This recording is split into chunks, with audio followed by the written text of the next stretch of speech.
1989, my thoughts were short, my hair was long, caught somewhere between a boy and man. She was 17 and she was far from in between. It was summertime in northern Michigan.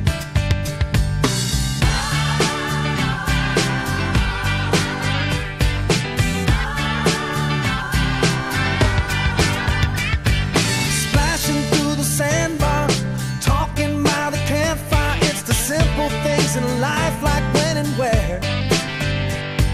We didn't have no internet, but man, I never will forget the way the moonlight shined upon her hair. And we were trying different things, and we were smoking funny things, making love out by the lake to our favorite song, sipping whiskey out the bottle, not thinking about tomorrow.